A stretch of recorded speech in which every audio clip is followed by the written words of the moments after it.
Woohoo! Euphorians. Holy shit. I feel like this is how you open every episode this season. I know, but it is. It's a lot. Not only is it a lot, I'm like sniffling. I like need tissues. This was like, I mean, I was sobbing the whole time. It feels weird coming onto the podcast and being like, what up? Like, let's talk Euphoria and get drunk. When I'm like, well, that's my role. Coming out of like sobbing. What up? Welcome to the podcast. Let's get drunk.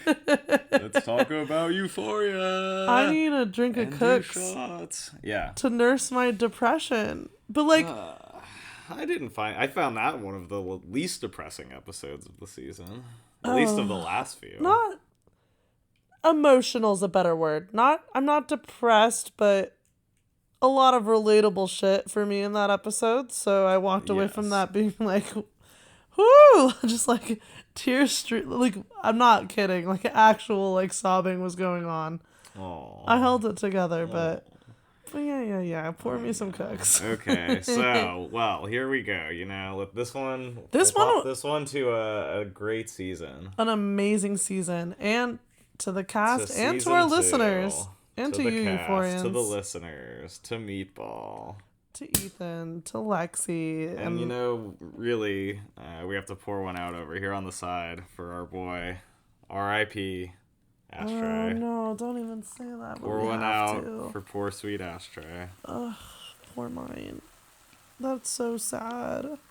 Why'd you have to open with that? Now I'm gonna start crying again. Well, we're pouring drinks. You have to pour one out we do. The dearly departed. You're right, the dearly departed.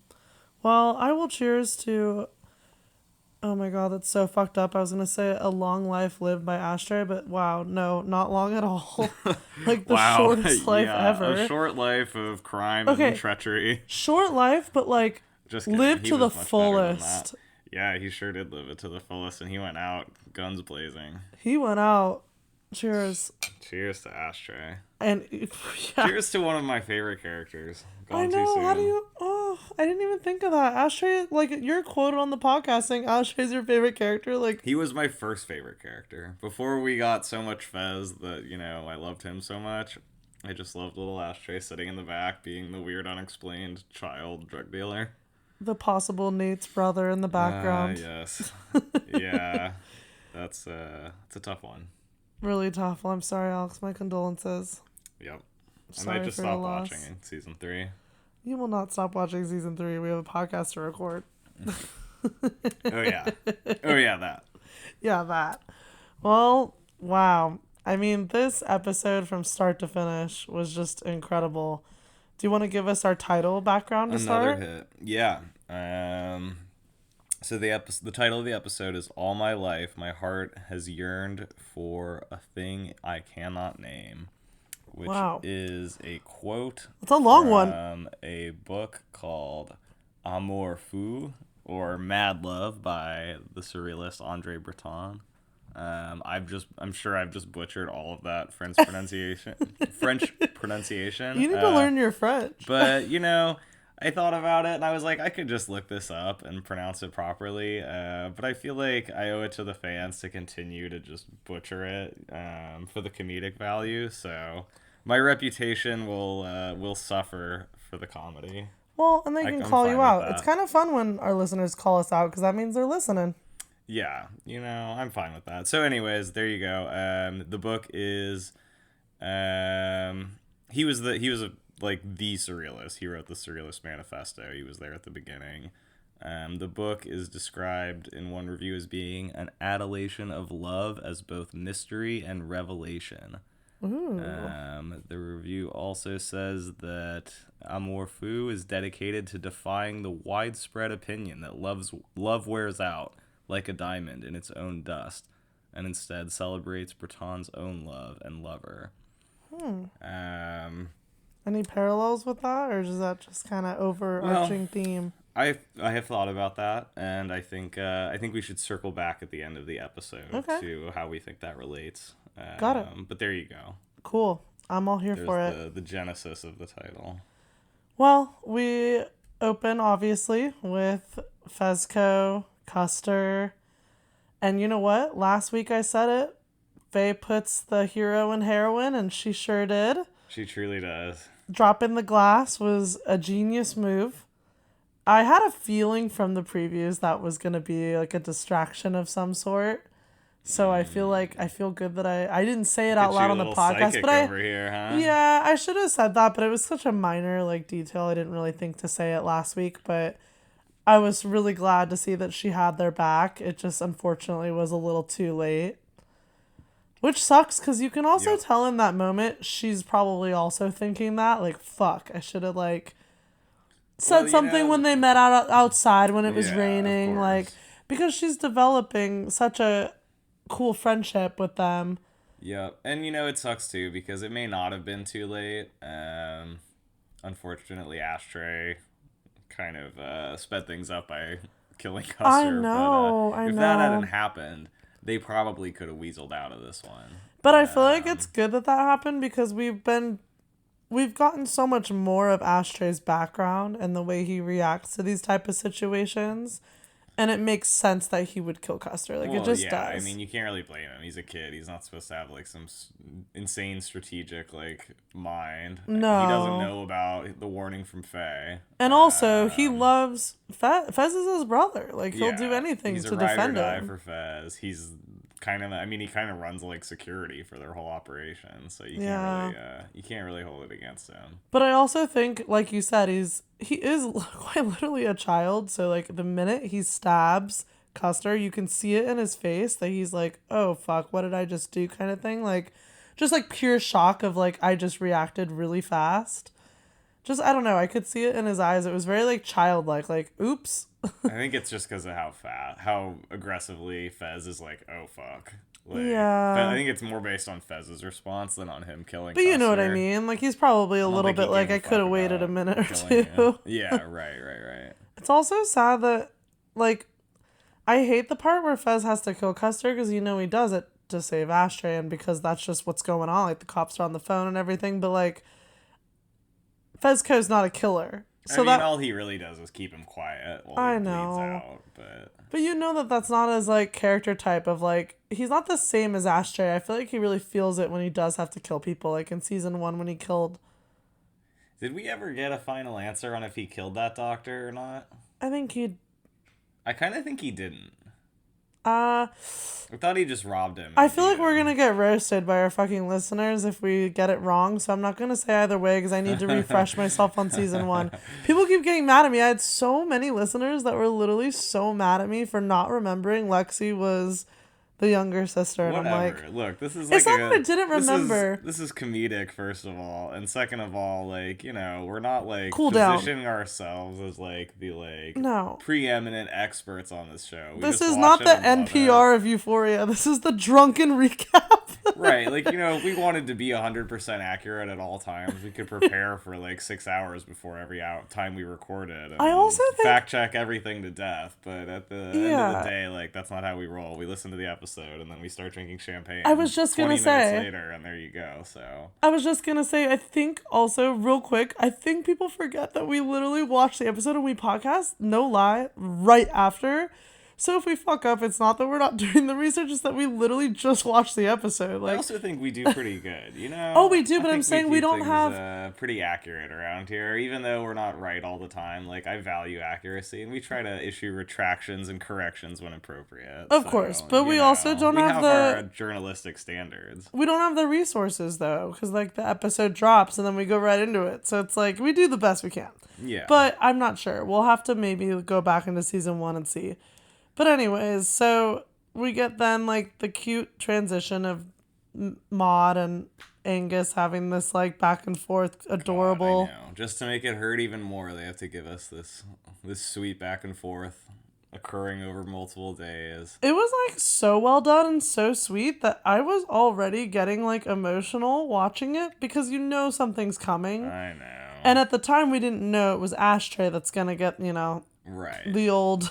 So we find out that Fez is a fan of Little House on the Prairie, adding that to his cinephile record. God, my granny used to make me watch that shit when I was a kid. He has very broad taste. Have you ever watched Little House on the Prairie? Like a little bit when I was pretty young, not many literally years. Like fucking awful. I'm sorry. I don't care if anyone comes to roast me for that. It's so boring, and it's all like boomers being like, have manners while they're eating out of like tin cans on like a fucking hand cart. It's like, I don't think manners matter. We're like in the middle of like nowhere. And my granny used to always like make me and my sisters watch it and would be like, look how ladylike they are. And we all were like, like, who cares? They're on a farm. Like, they should be eating like animals. Just stupid. I am familiar with it at large because my family would read the stories out loud to my sister when she was little. Oh, yeah? And all I remember about it is that, like, every book was, like, almost, like, 90% of the book was, like, the long, hard winter where everyone just suffers and they almost run out of food and everyone's sick and someone probably dies. And then things would be okay for, like, you know, like, 10% of the book. And then the next book, they're, like, back in the long, hard winter. Well, guess what? And it got real fucking boring after a while. That's the show, but with, like, mediocre acting, so... Yeah, so well there you go. So but Fez wants to be a farmer. That's cool. Yeah, right. I could see that. He likes chickens, pigs, cows. He names all the animals. I'm like, all right, Fez. And he's right. You know, I'm a pretty anti-gun guy, but if I lived on a farm in the middle of nowhere, I'd definitely have a gun. Yeah, and like you could do all the drugs you wanted to do on the farm. You could do a lot of drugs. No one cares. Yeah, you could cause a lot of ruckus. I could see Fez in overalls with a little pitchfork and like the little what's that they put out of their mouth? A farmer, the buckwheat or little hay or little something. hay, yeah, a little piece of hay. Yeah, I could see it. We find out that Fez likes to peel back the layers like an onion, like Shrek. Yes. We also get I wrote down in my little notes, Fez not being on social media is a vibe.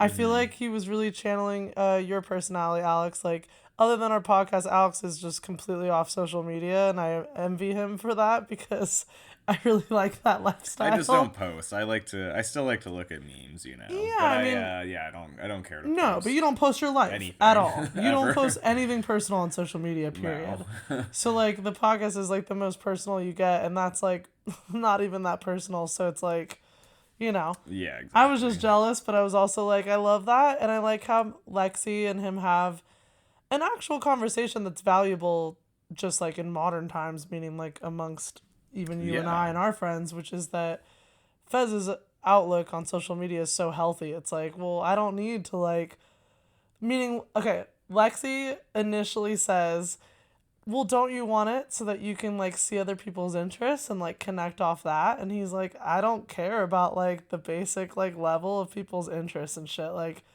I don't need to know that. I want to know like the deep shit, and you don't get that out of social media. Right. And as much as like to someone like you, that might be like, oh, duh. For me, I was like, wow, that's wise. Like, I never thought of it that way because that's always my excuse. I'm the Lexi in that situation. I've said that to you before. I'm like, don't you want to like connect with people who like the music you like? And like, even Euphoria is a great example. Like, I've met a lot of cool people online that love Euphoria, but at the end of the day, I just thought that was very wise of Fez to point out that like the deeper shit's never on social media. It's all the surface level bullshit. Like, right, exactly. He points out the difference between like character traits and similar interests, and you can tell that really resonates with Lexi. Like you said, Fez is like very wise, much of which has been revealed through these conversations with Lexi. The way he thinks about art, the way he thinks about social media, life just in general. Yeah. Just his POV on shit is really wise. His upbringing as being so like aggressively independent from such a young age, just because he's not like traditionally educated doesn't mean that he hasn't come to learn like, you know, significant valuable things about life through his own like experiences, and these conversations really show that off nicely. I also like makes him such a likable character. So likable. And I also just love, like, I'm going to point out a lot of details tonight because it's the finale. I'm going all in, baby. But I like the late night when you're in bed. Like, that just brought me back to high school. Just talking to, like, guys I had crushes on, or even, like, literal, because a lot of my boyfriends in high school were friends that turned into boyfriends. So I just thought it was so sweet and, like, cute that they're, like, now that we know their history, they've partied together, they've known each other a while now, and now they're getting to know each other on like a different level that, you know, all of a sudden you're like, oh wow, I actually might like this person. So I just was like blushing internally watching them like, get to the point where they almost say they like each other. You know what I mean? Just that moment where you're like, I think I like this person. Yep. I just thought it was just so sweet. Very cute. When they're like talking about what they want for their futures. I just thought that was so endearing and perfect. Of course, Lexi's very like neurotic and has it all like planned out about like how many kids she wants and at what age and everything. That was me. She's like, by 30, I want 3 kids spaced out. Yeah. It was really sweet. But that was all cute. I also did like back to the social media thing. I liked that what Fez pointed out about character traits not being something on social media. It's like, you can have these like, you can think you have friendships on social media with people based on similar interests, but you really don't know much about them as a person or their character or their nature. And that's what really matters and what a real relationship is built on. Thank God you and I didn't mean and I really mean this, no shame to anyone that's met on social media. I know that that's like a difficult thing these days, and it is like a huge connector, but I'm very thankful that you and I did not meet on social media, because you are horrible at social media. Oh my God. I would never get any dates if I had to rely on like dating apps and like social to make connections and meet people. Yeah, but you say that in a bad way, but I think that, like I said, it's like I don't say it in a bad way. It's just, no, you don't, but like the way you said that, it comes off as like, oh yeah, like I'd be so bad at it, but it's like, that's a good thing. Like that's why I was attracted to you, because I feel like I'll carry the social media for both of us. Yeah, that's definitely true. But anyways, so I also want to note, wow, Angus Cloud, I think this was by far, this episode as a whole, his performance was like so good. When you think about him, just coming from like no acting background, quite literally no acting background. And I really thought this was like the best he's performed. I just had to throw that out there, because I think he's like done a great job throughout the entire season, of course, but this one he had to really show a lot of emotion. And it was like, wow, just seeing the progression he's made from season 1, just sitting in the shop selling drugs, to like crying, showing him, or not crying, but like he's literally tasked crying. with giving more depth and nuance this season, and I think he lived up to it. He did a good job. Like, I felt him and Ashtray's like brotherhood so fucking strong in that. It was intense. Yeah, but absolutely. We can move on though to like back to the play. I mean, things just get out of control. I have my notes that just says Cassie's meltdown. Yeah. I mean, as we predicted, Cassie storms on stage, which triggers a bunch of other storming on stage from Mrs. Howard and Maddie, and eventually, what's her name? Kat. Yeah, and this... You know what's her name. Well, I love the slow-mo, too, of her entering the theater. That was done really well, because she looks like a literal clown. She looks like the Joker. Yeah, I know there's, like, memes. This is her Joker moment, for sure. It's her Joker moment, and it's just done really well, because she just looks literally insane. Like, and as usual, she thinks she's, in her head, she's envisioning herself as, like, Harley Quinn, like, the real, like, she's like, I'm ready to be the villain and stuff, but, as we've seen before, she really doesn't live up to it when it comes time to. She gets booed. She gets booed, she runs away, she gets her head bashed in. Yeah, I have a lot of notes about this. I've got the crowd yelling, "You racist," at Cassie was pretty funny. Because Cassie's literally, like, she's so idiotic that in this moment, she's not only being such a bitch to her sister. I mean, really, like, I get it. Like, she's mad. But it's like, the stuff she says is low. This is a really low moment in my book for Cassie. Like, I went from her being my favorite character of all time in season 1 to quite literally hating her this season. Yeah, she's no good. Because it's one thing to be upset, but to put Lexi down like she does, and to say, I literally put in quotes, she calls her a bystander and that she never lived life. I mean, that is like, those are some hurtful things to say to someone who has gone through a lot of tragedies with you in life. Meaning, Lexi has absolutely lived life. She's gone through losing her father, like, dealing with your fucking crazy ass. So, I don't know. I thought that was... And then, she said, I'm the one that gets hurt, not you, Lexi. Yeah. Are you kidding me? I mean, she's just completely out of hand. Oh, yeah, Cassie, you're getting so hurt. I know. She's completely out of hand in the whole thing. Miss Howard joining in is fucking hilarious as well. I know. She does, like, a weird hissing thing. She's like, hey, She She really fails to do anything. It's like, why did you get on stage if you weren't going to drag Cassie's ass off the stage? I think she's similar to... No, I don't want to put Miss Howard down. She's the goat. But I think she's a little... I don't know if she's the goat. I think she's the goat. But she's a little funny, similar to I don't Cassie. know if she's the goat. Yeah, I think she's a little similar to Cassie, though, that she cares about her ego. So I think she gets up on the stage not only to, like, control her daughters, but to be like, okay, like... Let's not, like, spill our family's real story. Like, this is supposed to be, I like, don't a mind play. her. I don't blame her for getting up on stage. If your kids were up there doing that, I mean, I would probably do the same thing. But she just doesn't. She doesn't follow through. She should have gone up there and physically dragged Cassie off that stage and shut that shit down. Like her, and she's very ineffective. Another part that I don't know if you caught, someone in the audience yelled, "Show us your boobs." To Cassie? Did you catch that? I did not catch that. I wrote it down. I rewatched a little clip to of Cassie it after. or Miss Howard? No, to Cassie. When she's up there alone, like right after the guy goes, "You're a racist," someone goes, "Show me your boobs." So I thought that was funny. That was pretty funny. Pretty I mean, they're high great. schoolers. Also, I mean, come on. Is there not a single school administrator at this event? Like, there's usually someone from the school at a play, right? Like, the students just don't... not at Euphoria High. I mean, I'm not... I guess, yeah. Not at Why am I Euphoria trying High. to be realistic? Like, the budget for this play was like $5 million. So I will end that right there.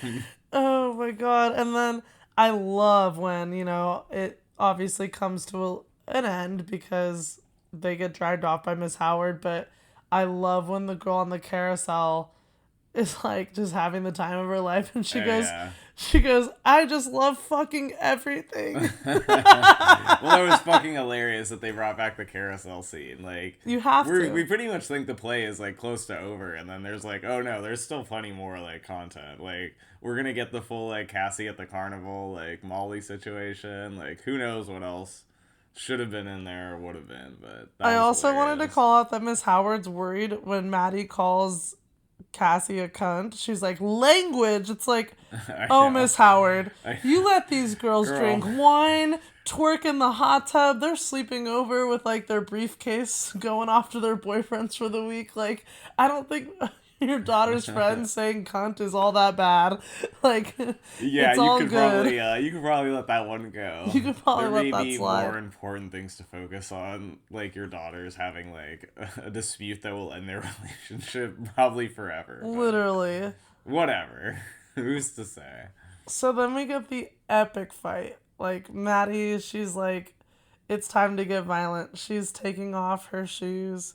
She's it's running. time to get violent. Takes off shoes. Takes off shoes. As one does when it's time to get violent. I know, I'm like, she doesn't take out the hoop, she takes off the heels. Yeah. She runs, Kat's like, oh fuck, BB's like, oh god, and then we get BB yelling. She goes, yeah, Maddie beat her ass. Yeah, and then she takes a huge rip off her jewel, right? That's later. Oh, that's later. But as she's running up the stairs, well, it's fine, I'm just being really detailed, but that's later because I do mention that I love that shot. I mean, we get some quality BB content. After a season starved of BB content, we finally get her We again. at least get one great comedic moment in this episode, and she certainly delivered. And she's the best for a girl fight. I mean, you have to have BB commentary during a girl fight. Oh, I know. But yeah, no, before she vapes, she says she fucking deserves that shit. She fucked her boyfriend. Like, yes. She's just going off. I love that she hangs back and like, taunts everyone and shouts various insults and hits the jewel. Well, she doesn't try to get like physically involved. No. She just wants to like be up in it. Like, well, she's also not a part of the girl history, right? Like, she's just kind of the like. Everyone has that friend too. Like, this is not that unrealistic. I mean, like, every fight has that person. Like, there's a great video. I think it's on WorldStar, which is appropriate for her. There's a good video that like breaks down like all the like character types in a fight, and there's always like the random like side character like instigator who's always trying to like rile everybody up and like get the fight to take place and like providing like color commentary. You have to. That's definitely her in the situation. It's also like I said, it's not unrealistic that in high school, like, we all, like, or in any situation, college, whatever it may be, you always have that friend that's not, like, a part of your, like, real, like, deep friend group. So it's, like, all these girls have so much history, and then BB's just kind of the one that kind of hangs around. Like, she's there every once in a while. She's the party friend. Like, fuck yeah. She goes to parties with them. Love so her. As much as we joke that, like, we want justice for BB to have more time in, it's, like, I kind of love... I kind of like that we don't get a lot of time with her because Yeah, it's I mean, like she's just comedic relief. she's the fun friend. Yeah. I just want more comedic relief. She has too much to do. She's got too much to vape. She has other shit to do. Too much to vape. She has to go out at the mall. Yep. So it goes down. Cassie gets slapped. I was a little disappointed that she only got slapped, but then they go down the hall, and then Maddie throws her into the brick wall, which is definitely like... And the slap. That is a much harder hit. That's pretty good. And you do have to give some props for the slap. That's whatever. It was a good slap. I was hoping for far more than a single slap, and I was like, oh, they're not going to give us any, but then she gets the wall to the face, and that was a pretty good one. That'll fuck you up. So I'm glad we got that much. I kind of wish she would have been the one that gets hit into the... You know, when everyone thought it was going to be Cassie that gets banged into the blow dryer or whatever. Yeah. I honestly, at this point, wish she would have. Yeah, although I have to say, the moment in the bathroom that they have is pretty chilling when she's like...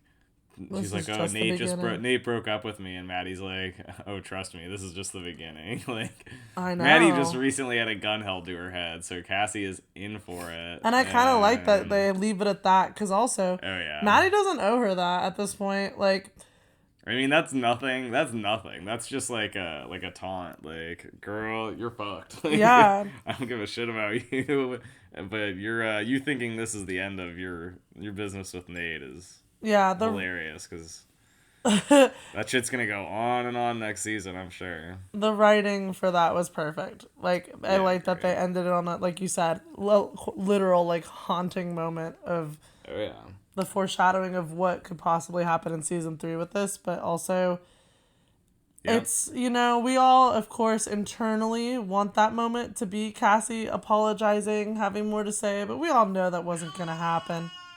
Whoa! Wow, Meatball, what did you think? Coming in. Well, that was the third host, Meatball, giving his input. Hot take from the boy. My goodness. All right, settle so down. Anyways, there's your hot take for the night.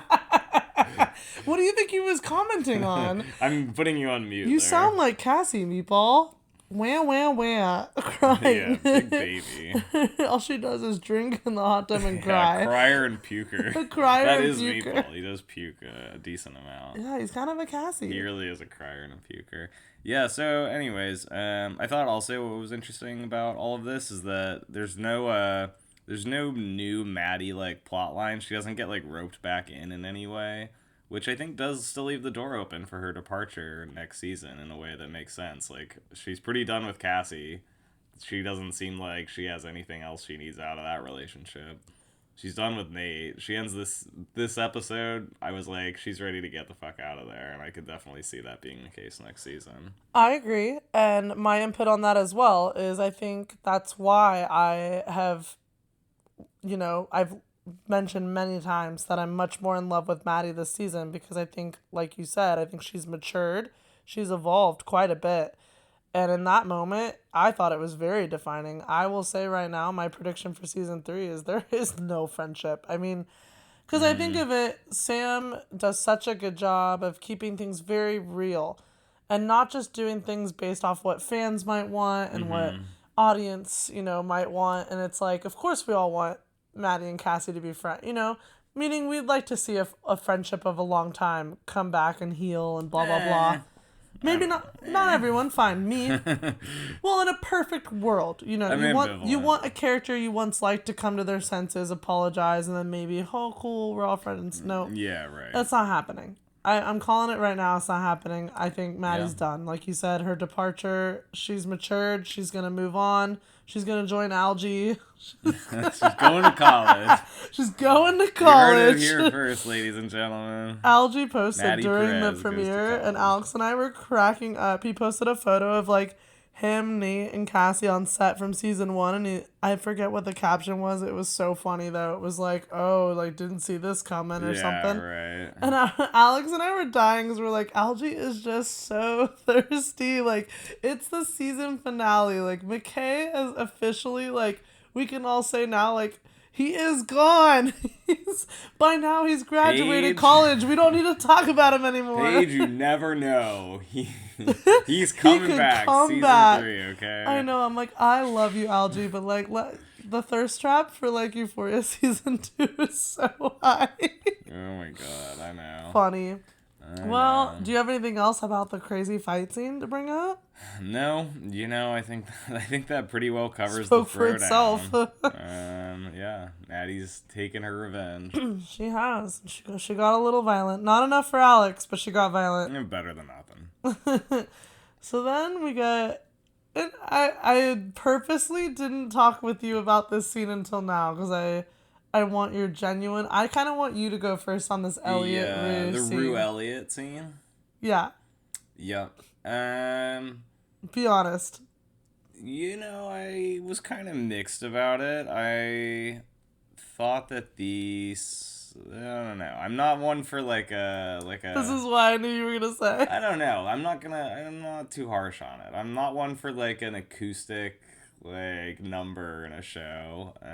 Maybe a little cheesy, but I thought that the songwriting kind of made up for it, because the lyrics to the song, the little ditty he sings for Rue, I thought that they interestingly and well like expressed the dilemma his character was going through, and the feel like where he was at, and I found it endearing. I found it landing on the right side of like endearing and sincere, and not on the side of cheesiness. So I really don't have a problem with it. Well, let me read the lyrics. He said, I wrote it down.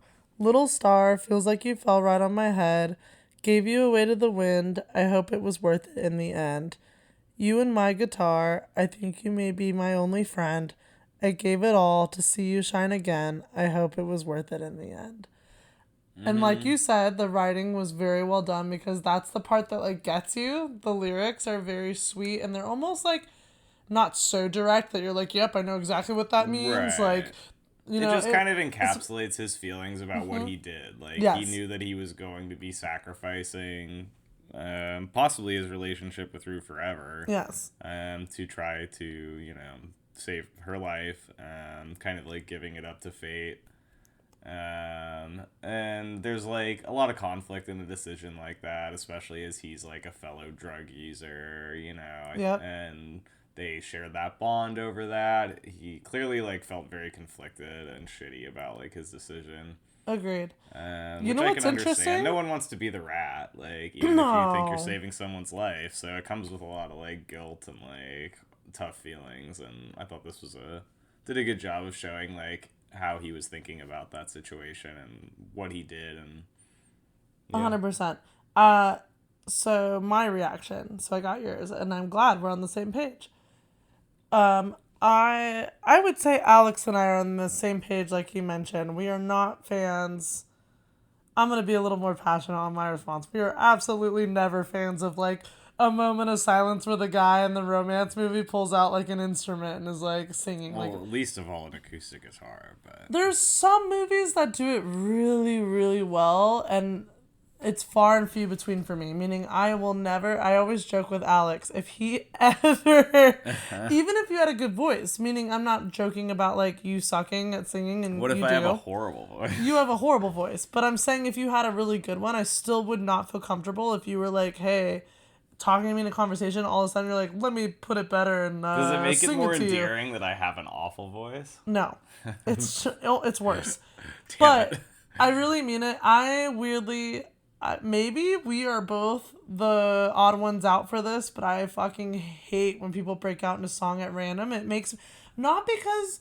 Even if they have a good voice, it's because it makes me feel uncomfortable. It's universally obnoxious and distasteful. Yes, but I think it's very... like, I literally begin to cringe, and I'm, like, so turned off. Like, I'm just like, this is so unbearable. Yes. But, like you... Oddly enough, it was definitely the writing and the little like ditty. It was very sweet, very endearing, and you get Rue's reaction too, right? Like Zendaya's acting makes it even better because she's clearly like right note with choked Rue. up. Yeah.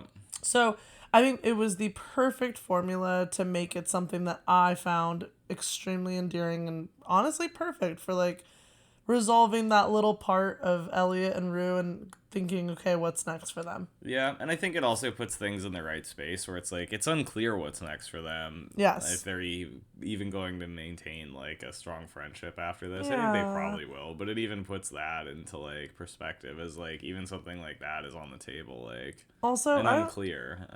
I'm sorry, but Dominic is... He's pretty sexy in this. Like, this was cute. Do you agree now? The peach fuzz mustache do you does agree, it for though? you. I don't. You don't find him, like, even in this moment, though, like, you wouldn't, as a girl, or a guy, anyone, I don't know why I said that, but, like, in Rue's shoes, I guess, is why I said as a girl, like, in Rue's shoes, would you not be sitting there, like, this is so, like, hot? Because I was thinking, I don't even know what I would do. If I was her, like, I would be blushing major, and I would just think it was cute. Meaning, like, I would be like, oh my god, like, you wrote that for me? Jesus. It doesn't do it for me, but I see the appeal. Yeah. Like, I also, get the it. glance he gives her in the theater is very, like, cute. The little head nod. Like, I was like, oh my god. Yeah. He gets some points for having a Nick Cave poster, too. Uh-huh. You know. Can't. Elliot's really come around for us this season. Yeah, you know, he gets some points for that.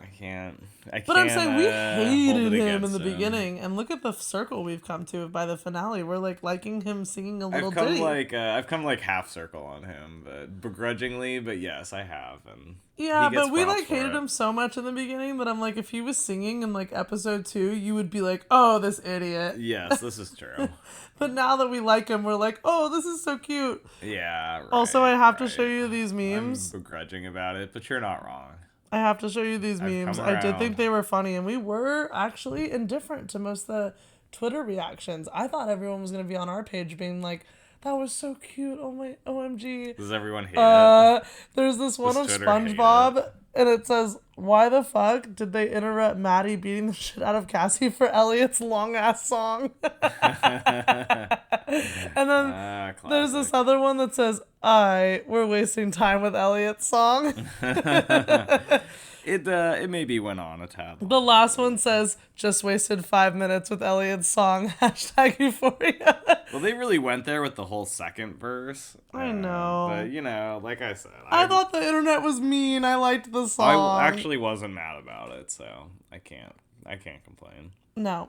But I thought it was funny because usually we're the Twitter, like, haters. Mm-hmm. And this time we were like, we like this. Yeah, right. We're going soft. Also, shout out to, this is random, but we're back to the play. I really love Veronica Taylor is the one that plays the assistant to Lexi in the play. At the moment, I don't know her fictional character name, but her real name's Veronica Taylor. I added her on our Instagram. I don't know. I grew to really like her. I think she was so unique and, like, cute and fun in this episode. And I actually watched a Young Hollywood interview that she did, and it was really cute. Like, she was scouted out by the casting crew before COVID hit, so she was super bummed because when COVID hit, they kind of were like, they went, like, not ghosted her, but they just dropped everything. Like, didn't really call back anybody. Right. So they called her back, and they were like, Sam watched your video and, like, just loves you. So she was like, oh shit, like, that's such an honor. Like, that's crazy that Sam watched, like, my audition and, like, picked me.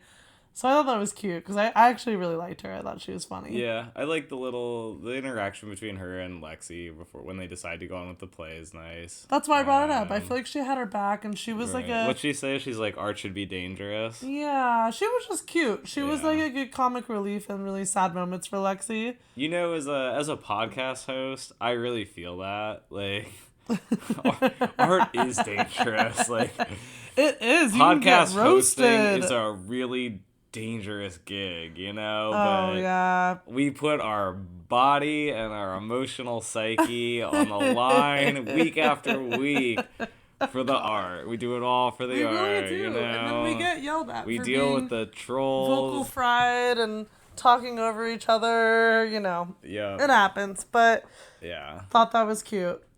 So then we get this iconic part in the episode, which I loved so much, which is Rue chanting for Lexi and starting the school chant.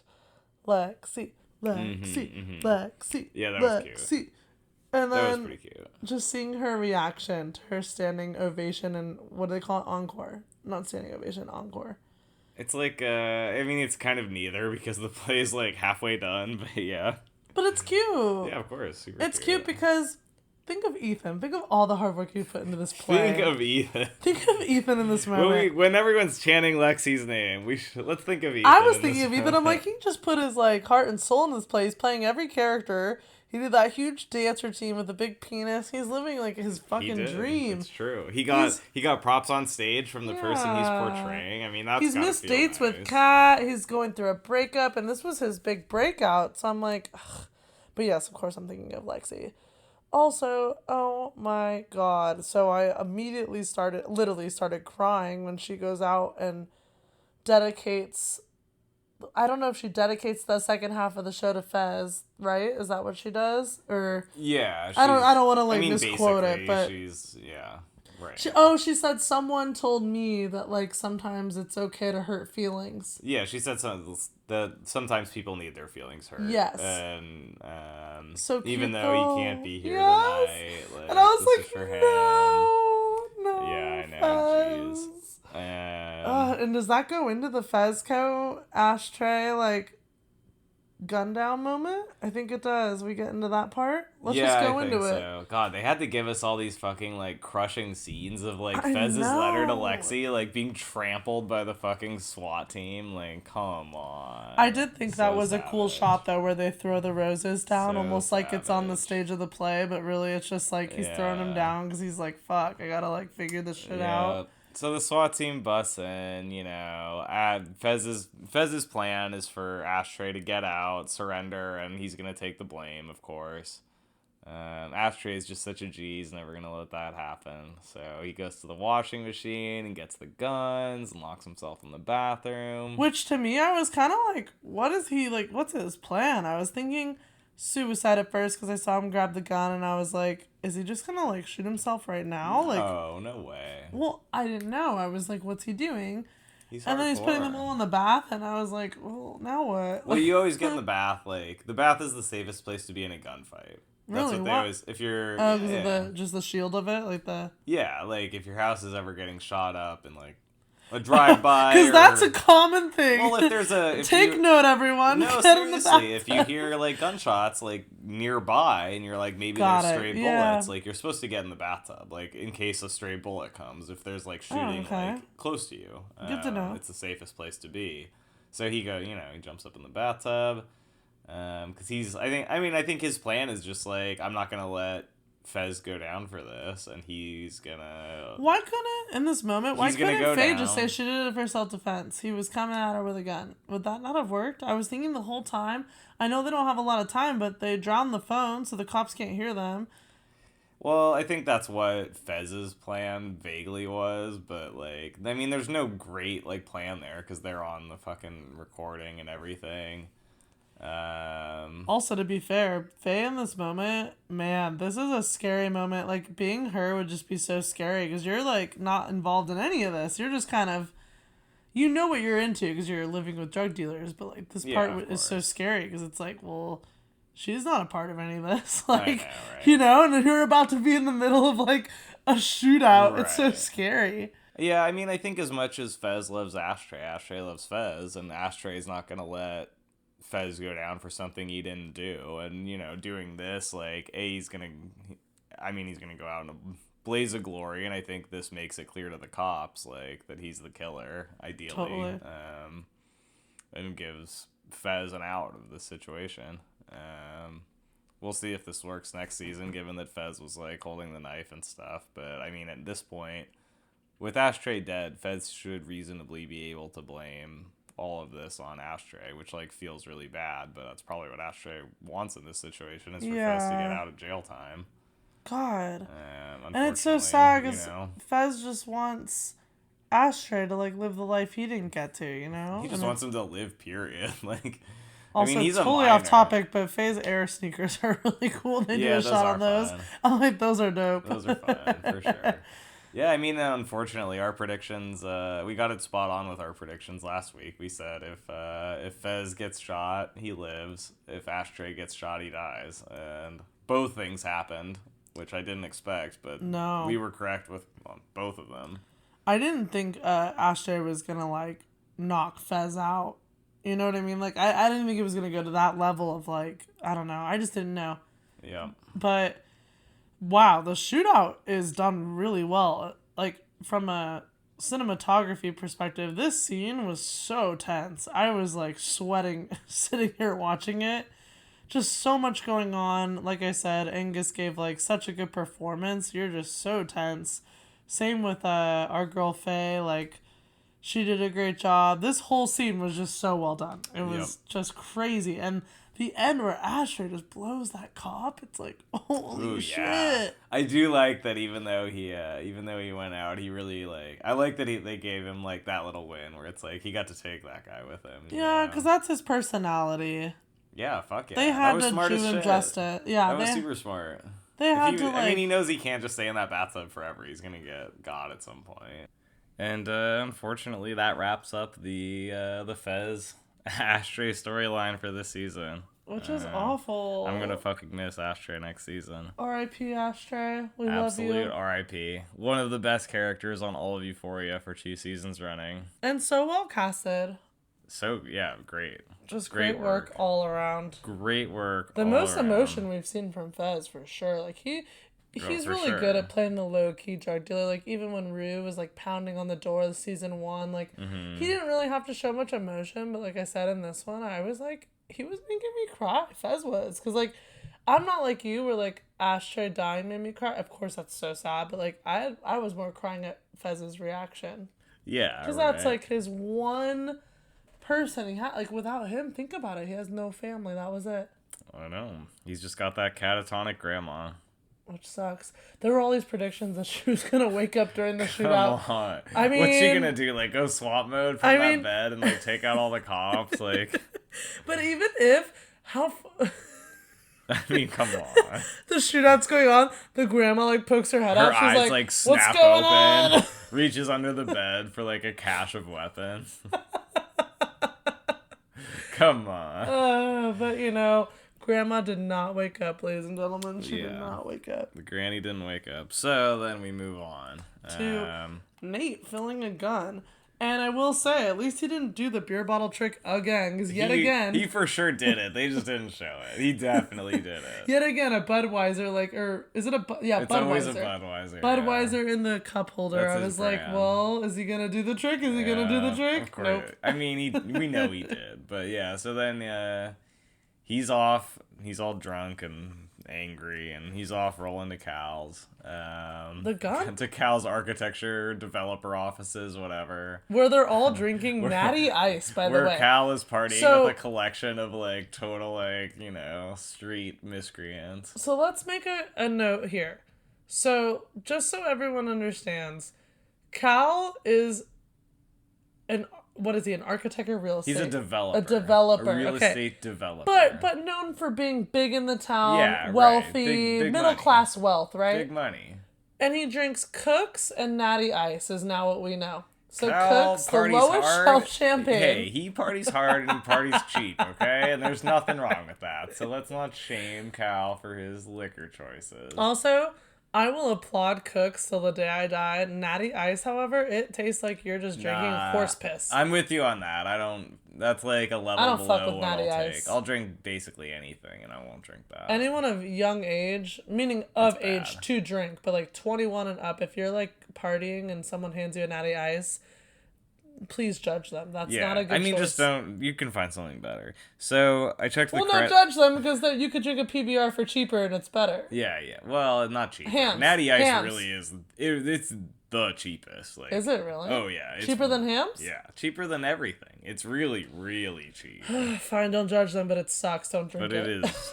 No, I don't drink it. Bad. Drink it while plugging your nose. Okay, moving on. So I checked the credits, and these characters that Cal's partying with are named Sky, Ricky, Bambi, and Hard Harry, who is presumably the Harry? like older like guy with the robe The and the briefs? thong on and Yeah. the gut. Like, I'm assuming that's Hard Harry, because who else here would be Hard Harry? You know, Interesting. You know, I was so he looks like he's probably like the local meth dealer or something. I was so scared in this part that I'm bummed because like I wasn't paying attention really to the side characters at all because I was so afraid that Nate was gonna shoot his dad or kill himself. I told Alex the whole time I can never be like quiet when I think something's gonna happen.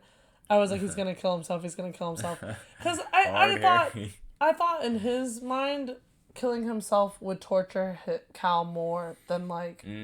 Yeah. So you don't know what I'm saying. And then he also came from the play where he clearly was like so upset and like traumatized by all that. Yeah, I don't find that unreasonable. I guess he's I was just not scared. at that I was place worried. I right was like, now, I but hate Nate, but I don't want to. I don't want to see that. yeah. I will say this is the one part of the episode that Confused. I didn't feel super I didn't think was great.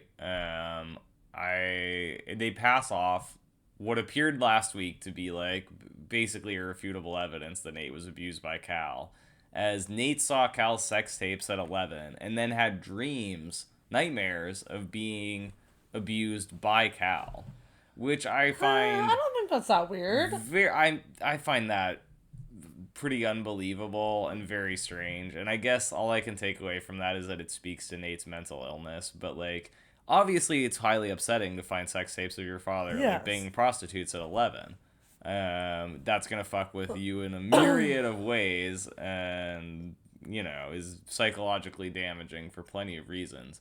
But I definitely find it hard to believe that results in you having nightmares of being sexually abused by your father. Like, I do not see the connection between those two things, and how that's like the resultant effect is that Nate's has like nightmares about being boned by Cal. I don't really get that. I would or not. There's no disagreeing. My perspective was, I do understand that because I think sometimes dreams are just, especially when you have trauma or things going on in your life, your dreams can be very like they don't make any sense. I've experienced trauma in my life and I have dreams all the time that don't nothing like that. I don't want to hint to that at all. Please, on the record, nothing like that. But just weird shit that you would never in a million years be able to But explain it's or clearly understand. like a recurring dream for him. Like, You think? I think he just. Oh yeah, because he it's does for say sure that. like it's Yeah. like become like this big thing Okay, a for little him, weird. where No. he envisions himself being abused by Cal, which I really am not getting. Totally. And I guess my takeaway from that was it speaks to Nate's like larger mental illness, that he sees this at 11, and not only does he become like sexually fixated on his father, but he like dreams that his father is abusing him. Well, we also don't know yet. Nate's. Has these I don't know if this horrible would matter to nightmares you about or it. what you think on this, but we also don't know Nate's sexuality. He hasn't come. Yeah, we kind of have established through this season that he's like pansexual. Sure, but I'm saying a lot of people, meaning listeners, fans of the show, have been saying like, "Oh, the play outed him. Oh, he's gay," and I'm kind of over here like, we don't know that. We have no idea. So Well, I think the dream kind of hints maybe like that could be a thing. Cause like if your dad's I don't know. boning you, I don't it's know like about that. guy on guy. I don't know. Nah. No? No. You don't think it's a mix of like his? I don't know. If he, let's say he is gay, could that be like a mixture of going through that, meaning being closeted, and then on top of it, like having to go through the trauma of his dad? I'm saying maybe the two collide in like his dreamland because like dreams are fucked and like are weird. I No. really don't see like. Do you know I what I'm don't saying? see- They're I'm like not totally seeing two the separate things connections. coming together because dreams don't make sense. But see, the dreaming of like being abused by your parent, like dreaming of being sexually abused by your parent. That's a is big thing. Yeah. very like unique and uncommon. Like that's not a. Yeah. That's I not agree. like a normal like dream, and that as far as I know, like people aren't having recurring dreams of being sexually abused by their parents, If it unless didn't that's happen. based on some kind of reality. Yeah, I don't think yeah. Nate just like being into dudes plus like seeing his dad like boning Yeah. prostitutes like equals him like having Yeah, these weird well, who dreams. knows? I That don't part know. is weird. The only Point thing being, I found this kind of like weird and like kind of weak, and I personally like would not have done it this way, where we introduced this like big like straw man of like Nate got sexually abused and then do away with it the next episode. That didn't work for me. Yeah, I understand where you're coming from on that. I think my biggest, I know this might be really minor and stupid, but I thought it was weird that the gun is there. It has such a presence. You're like so tense because you're like, what the fuck's going to happen with the gun? And then nothing happens. And then he doesn't even threaten his dad with it. He just does nothing. Yeah, he just is like, here's he pulls out a USB instead, and I'm like, wait, what? Yeah, it served no purpose. And then the girl like pops open the natty ice, and you're thinking it's the gun, and it kind of it jolts you because you're like, oh fuck. Did you get that? I thought it was like the gun clicking. They're really going like the anti-Chekhov's gun this season. There's a gun on screen and we're gonna show it extensively, but then it's not gonna be used. Yeah, I thought that was a little annoying. So I'm with you. This scene was the only part of the finale where I was a little like, huh? Yeah, I wasn't mad, but I was just like, huh? The only reason I'm glad about any of this, or think it's good in any way, is that it does establish that Cal wasn't sexually abusive to Nate. Which is how we read Cal initially. Yeah. I found it very shocking and weird that they introduced that he was sexually abusive to Nate. So I'm, at least like in the long term, I'm glad to have that retracted because that never made sense to me. It's also interesting. Alex and I immediately were like kind of bummed because obviously this season we've talked about how we really liked Cal's backstory. We were kind of here for him like walking on the family and like living his real life. But then now he has to go to jail. And I guess it's only odd because we were under the impression that Jules was the only one that was accidentally underage. We did not, you and I collectively did not understand that he was that's enough to go to prison for. I understand. Enough, so I understand, but to have that, yeah. We don't know that there's more. I was thinking like there's definitely more because like just Jules. And you know why I was why I was thinking that? Because he gave Jules the disc, and he said, this isn't going to come to light, I'm giving it to you. He's obviously full of shit with that. But here's what I think on this is, like, we don't know that there's more, but he has still committed the crime of, like, unlawfully, without permission, recording, like, sexual encounters with people, which I am relatively certain is against the law. Not 100%, but like 99% sure that's against the law. Yeah. So I mean, he is still in trouble. I think it is if you wanted to press charges. Meaning, if you found out, you could press charges. Plus, the Jules thing is definitely like illegal. So yeah, I mean, he's in trouble like no matter what. But I would be surprised if there were a bunch more minors in those tapes because there was never any evidence that he was intentionally going for minors. Well, bye, Cal. Cal's gonna look. Yeah, next season we're gonna be dealing with Cal in jail, like fucking crazy. Nate's completely like untethered from anything. I know, which sucks. I want to see both of them in orange jumpsuits. Honestly, I want to see Nate in the fucking grave at this point. I mean, we can't overlook. It is a bummer because we've grown to like Cal this season, but we can't overlook if that really is the case. Meaning, if he really was videoing all these like underage people, like that's pretty either gross. way, we know Either way, we know he was videotaping people without their consent, which is definitely very fucked up. So what I will say is, and I mean this, I don't care if I get roasted, I did not know that he was videoing everyone without their consent. I thought Jules was like a weird one-off case.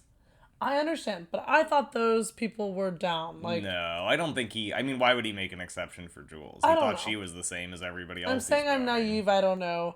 And I also didn't... The reason I think Jules is the only underage is because once he finds out at the carnival that Jules is underage, it's like this big, like... Yeah, I think she's the only underage, but he was videoing everybody without their consent. Also, oh my god, I'm sorry. Which is very fucked. Did you just hear my phone buzz? That was Veronica Taylor literally DMing us. Yo, what's up, girl? Anyways. Live DM. No, I know, but that was... I'm just being honest. She messaged us just now, so... Well, that's hot. She messaged us a couple hearts. That's sweet. Maybe we can get her on the pod. So I think after that, we move into a prolonged section. I've got a lot to say about this. Really goes into depth on Rue and Lexi's relationship, even more so than we got last week. Yes.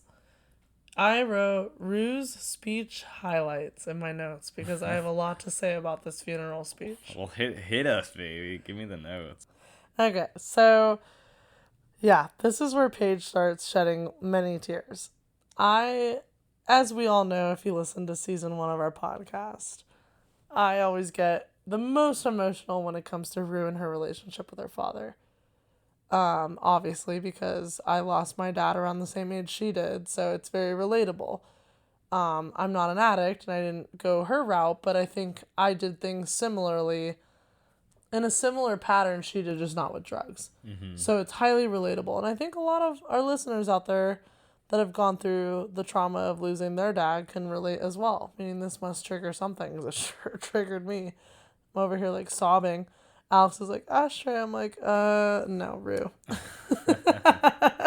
I'm just kidding. They're both equally sad, A but child died, Paige. I Okay, know. have a little respect. But I did put, like, a couple serious notes about her speech that, like, really resonated with me because they just hit me, like, so directly with my personal experience of losing my dad, which was, she said, my first thought was, this feels like a movie. Alex knows this. I've told him many times. When my dad passed away, do I not always say that? That, like, every moment, it's like a still shot. It's like you black out so much of trauma, but you also, like, at the same time simultaneously remember certain parts of it so specifically, down to, like, what the person might be wearing that reacted to my dad dying. Right. How they reacted, what they said. I mean, just Certain every things little just get, like, weird things burned into your memory. Weird details. Like, I remember, like, what the hospital looked like, but I don't remember, like, my dad's funeral. It's weird. I remember certain things so detailed. So I really, like, appreciated the attention to detail on this and how Rue gave like her, what like, she's talking about with, like, the EMTs and stuff. Yes. Like, just the description of losing her father and what that looked like in real time was just so relatable for me. Yeah. And I'm sure for many others out there. And I think that's yet another huge reason I fell in love with Euphoria in the first place, and why I even do this podcast is season 1 touched me, like, so deeply with her, like, the whole end scene of the season finale of season 1 was, like, so impactful for me, because you go through the whole show thinking it's just this fun high school show, and then you're like, holy shit, the show has depth. Now we've got season 2, and you're like, yeah, yes, like, the show, we've got some fucking depth. So then she wrote, it didn't feel real. This is it. This is the part where the character never recovers. The part where life takes them down. This is the scene that scars her forever. She's obviously referring to herself, but I got super choked up. Like, I can barely talk about it now. It's a tough topic because I just so heavily, like, relate to that. I feel like she was reading my fucking speech that I gave at my dad's funeral. Like, sincerely, like, I mean that. Like, she said it so perfectly. Like, this is the part where the character never recovers. I feel like people who go through deaths of a parent or anyone in their life, it is a time where you do, like, literally have that thought in the moment. Meaning, when you lose someone, sure, years from now, you might go, oh, I've come so far, things are a lot better, I've healed, blah, blah, blah. But, like, in the moment, you truly feel like you're not going to recover. And some people don't recover. So that's what, I was going to say that. Like, I was so fortunate that I was. It's not dramatic or no, cheesy exaggeration to feel something like that in that moment. Some people really don't. So it's. Well, Rue's an example of that. Meaning, we don't know yet, because Rue's future still lies ahead, but we know that she's having a tough time. Yeah. Oh, yeah. A very tough time. And that's agreed upon. I think that part, just like her whole speech, just once again shows you, like, that she's still a kid in so many ways. Meaning, when you lose someone that young, when you're that young, it's, you don't really, like, you grow up in some ways, but you also lose a lot of your childhood, and you're expected to mature really fast and kind of move on with life, but it's tough. Meaning, like, some people move on, they mature, they go through life, which is kind of what I did. Like, I grew up really fast. Other people, they're, like, just stay. They just stay there, and they don't, it's not about growing up, but they just are still very childlike. And I feel like that's what happened to Rue, and it just breaks my heart watching her, like, in that scene, give her speech, because you realize she really just had such a fucked up childhood losing her dad. Yeah, And I think it's sad. that's very accurate. I mean, I think you kind of either end up in a position of like Survival mode. stunted growth, or of like accelerated development. And I mean, I'm no expert, but it doesn't seem like there's much middle ground. It seems like people generally handle situations like that in one of those two ways, and neither are good at No. all. It's also really what I learned when I lost my dad is it's really important who you have around you during that time. And Rue, if you think about it, it's not that she didn't have anyone supportive, but she had her mom who was dealing with losing her husband and now is a single mom, and Gia, who's like a literal child. That's the only family she had. Yeah, I So mean, she's I kind don't of know. isolated, you know what I mean though? Like she had a good support She system, is, but even I think Rue had some. There was some aspect of Rue that was going to be drawn to the drug life, no matter what. I think. oh really? I don't think so. Yeah, I don't think any like particular social support system at that time really could have kept her out of it. Like, well, like, more family around was gonna do it. I mean, she had an incredibly supportive best friend. She had a great mom and a great sister. Yeah. And, But her dad's death is what brought this on. I don't know if she'd be an addict without it. I think she no, I says don't in that either. speech. But that, I mean, I don't think anything after post her dad's death could have really mitigated her drug addiction. Oh, much. agreed. I mean, I agree. maybe there's some like weird miracle scenario where she's got No. like dream grandma that like is part of this world and like really keeps her out of that. But like for the I know what most you part, mean. it seemed like that was kind of like destined to be her future, at least for some time. Yeah, 100%. I just think just her whole like speech was super impactful for me to hear because I don't know. It's just rare that Good ass speech for well, a high it's schooler. rare. I'll say like once again, Sam does such a good job. It's so rare that shows tell this story and show it in this way that's very raw, real. Mm-hmm. It there's like you said, it's not cheesy. I just feel like shows just butcher these moments. I think course. I've seen some films that do it well, but TV shows for teenagers, not so much.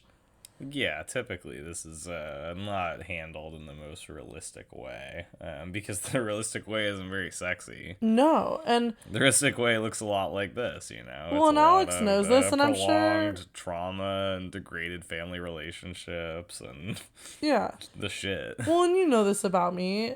I watch so much TV. I have my whole life. Like, literally any teen show that comes out, I'm on it. Bad or good. I can say Euphoria, so far in my lifetime, is the only show I have ever been able to relate to in terms of, like, losing my dad. Mm-hmm. So, kind of a personal moment for me there to even say that, but that's true. That's Yeah. literally how I feel. Well, Then she said to said. Lexi, which I love this moment of Lexi and Rue when they get together and hang out in Lexi's room. It's just like, post play. yeah. I think it's just, once again, something we don't see too often. Two characters that we love bonding over trauma. Like, really, really talking about it like real people would. Not Yep. in a cheesy way. And I love that moment for them. And Alex knows this about me because this is also very personal, but I like when Rue said, people used to say my dad died for a reason. That shit used to really piss me off. Mm-hmm. She said she wanted to strangle them. That was like Yeah, my I mean, biggest a horrible thing to say. horrible thing to say. Bad timing. And nice that like she finds a way to like twist that into something that is accurate, which is that you have to find the reason. Like, I don't think that that's wrong in any way. I wrote that down. She said, I think what they're actually saying is you have to give it a reason. Yes. And you're right. People don't know what to say, too, which it is awkward. Learn to be more articulate or, like, shut your mouth, because saying it was for a reason is horrible. I mean, that's just one of the worst hurtful. things you could possibly say to someone at that time in their life. So, well, and if that's the only thing you have to offer up, you can just shut the fuck up instead. Well, and I was raised Mormon, and everyone would say weird shit like, oh, your dad has a mission with Jesus in heaven, and it's like, yeah, he's off on the fucking starbase, like, yeah. you know, getting his own planet. It's like, fuck off. But people would really say that to me, and it was so hurtful, because at the time I was Rue's age, I was a child, and it's hard to fucking hear that when you're in your darkest moments. The last fucking thing you want to hear is there's a reason why your dad died. It's like so dark and awful. Yeah. So I thought that was like impactful that they brought that up, because I hope other people like myself could relate in that moment and feel like validated in that anger, because I think I was shamed a lot for it growing up. It was like, like have manners, like be nice. People just don't know what to say. And here's what I'll say is, sure, but also you're validated in being angry if you ever feel that way after losing a parent, because it's such a hard Well, path also, to navigate. it's not about them. Like, I'm sorry, but there are times in your life when it's just not about them. Like, they can get over whatever hurt feelings they have from you being pissed about their bullshit statements. Like, you, on the other hand, are going through, like, one of the most emotionally traumatizing things anyone can go through. So it's not fucking about them in that moment. Like, Totally. But I just want to say that, because don't really care for, like, being polite to those people at that time. 100%. I just think all the time whenever I watch Euphoria, I've always said that's why I love it. There's so much that I can relate to, and as much as it's dark, I relate to the dark shit. So it makes me feel like good. It makes me oddly feel good inside, because it's like, oh my God, it's like a breath of fresh air. Like, other people feel this way. What? Like, they want to strangle people that come up to them and say your dad died for a reason. I'm like, fuck yeah. Like, I feel the same. Yeah, right. So I hope anyone else out there that's gone through that could, like, get a little, a little hug out of that. Like, we really brought that to light in a really, like, classy way. Yeah, I agree. Her and Lexi. I should not cancel out Lexi. Yeah, Lexi, too. Lexi has also gone through, like, a loss. It's not the same loss, but it is, it's similar. Significant, too. Her father is off who knows where, and she expressed that every day she fears getting, like, every time the phone rings, she fears that it's the call that, like, her dad's dead, and... Which, no comparing, but what's worse? Yeah, that's like anxiety daily, versus like... Yeah, I'm not going to comment on like what's worse or not worse. I can't even imagine which is worse or not, and I hope I never find out. But it is undeniably like awful and a horrible like way to have to live, and it's very much a loss. So she does have like common ground that she can commiserate with Rue on. Yeah. Which is awful. Like, you hate seeing that for Lexi, because we've seen such a great, like, episode with her really just being so vulnerable and showing us so much more of what she's going through.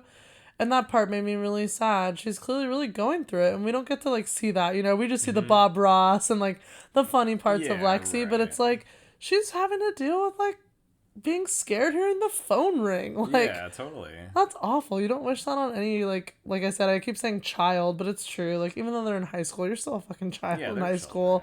It's sad. I thought it was nice that they planted the seeds through this whole conversation. An episode especially with Rue having like a desire to turn her life into some form of art as well. They make a point, like, in the post episode, like, little thing they do to point out that, like, this is based on, like, Sam's life and how he turned, like, his experiences into this show. And they really plant the seeds here with Rue being, like, so, like, amazed that Lexi was able to turn, like, her life experience and her trauma and stuff into this play that Rue found so, like, impactful and beautiful and meaningful to her. Oh, yeah? What, you disagree? Meatball disagrees. Meatball's like, you have the worst theory ever, Alex. Shut the hell up, bitch. He's like, bitch, you better be joking. Go eat your coffee. Just kidding, I love you. But yeah, like, No, that's actually really cool. She gets the seed planted that it seems like Rue has some kind of like fire under her ass after this episode to do something similar, and it's because of the impact that Lexi's play made on her. And she sees, like, wow, like, she took all the shit that's happened to her and turned it into something so meaningful. And it seems like she comes away from that feeling like she could do the same and has a little bit of hope. Some sort of motivation to do that moving forward. That's cool that you picked out the part about Sam creating Euphoria. That's a good parallel. I would never have thought of it that way. I was thinking the same thing you said, though, where she has, like, a fire under her ass. And even when she walks out of the play, she's got, like, a certain walk to her that you're hoping maybe this means she's, gonna try something new next season instead of just drugs. And, for some people, like, that thing that can bring you out of, like, this life really is art. Not for everybody, but for some people. And it gives, like, it's a little bit of, like, maybe this is what season 3 can be, is, like, Rue exploring that to some degree. She clearly has artistic people in her life that could be supportive and guiding in certain ways. And maybe that's a little bit of what we're gonna see from her in the future. I don't know. And Lexi's the best friend you could ever have. I mean, she's just a shining star. Of course, great to see them together. I know, and I think we will get more of them in season 3. It sucks that shortly after this they're gonna have to find out about Fez if they haven't already. We don't even know while this is taking place. We really don't know. I also like Rue's leaning up against that dollhouse weird dresser that we were talking about. Yeah, I kept looking at that. What does that mean? It means the bathroom, I think. Wait, really? Why is that on that? I'm pretty sure. That's so weird. I don't know. That prop is cool though. I really like that. I don't know, but I do like the whole thing. Yeah, I don't even know what it is, but I like it. I'm guessing it's like a piece that was supposed to go in a bathroom. In a bathroom? Weird. Probably. But I don't know. Also, where's Cassie living at this time? Obviously not at the house, but not with Nate either. She could be on a walk. Maybe she's in the backyard looking for those kitchen knives. I mean, there's no way her and Lexi are sleeping in the same bedroom at this point in time. So Lexi being there means Cassie's gone. That was really funny that when Rue said, "Wouldn't it be funny if Cassie liked the play more than me?" or something. She was like, "I'm surprised you liked it." Yeah. She's like, "Hey, you didn't fuck up because the opposite is Cassie likes the play and I hate it." And that's as by far objectionably a worst result. Totally horrible. But yeah, and I think it meant so much to Lexi to hear from Rue directly like this, that the play meant so much to her, because you can tell that Lexi really did center a lot of the play. I know it was called Our Life, but it was a lot around Rue, and their friendship. I feel like that was which is why I thought Cassie was such a bitch and annoying to make it all about her, because it's you dumbass. This is honestly mostly about oh, I know, the friend group and Rue and what she went. I don't know. It just wasn't all about her. Cassie can't take a little. She can't take a little heat. A little critique. No. Well, it wasn't a little. Can't critique, take a little tomfoolery, a little gesturing. It's Lexi gets the jester's pass, she's in a position where she's allowed to lampoon the king and get away with it. Totally. And Cassie's trying to call her on that shit. It's no, I agree. Sorry, sweaty. Yeah. You gotta deal with it. But such a tender moment. So great for Rue and Lexi. Love it. Rexy. Yeah. Let's see it season 3. Rexy. Yeah, I mean, it certainly seems like their friendship is rekindled and will be a significant part of the next season.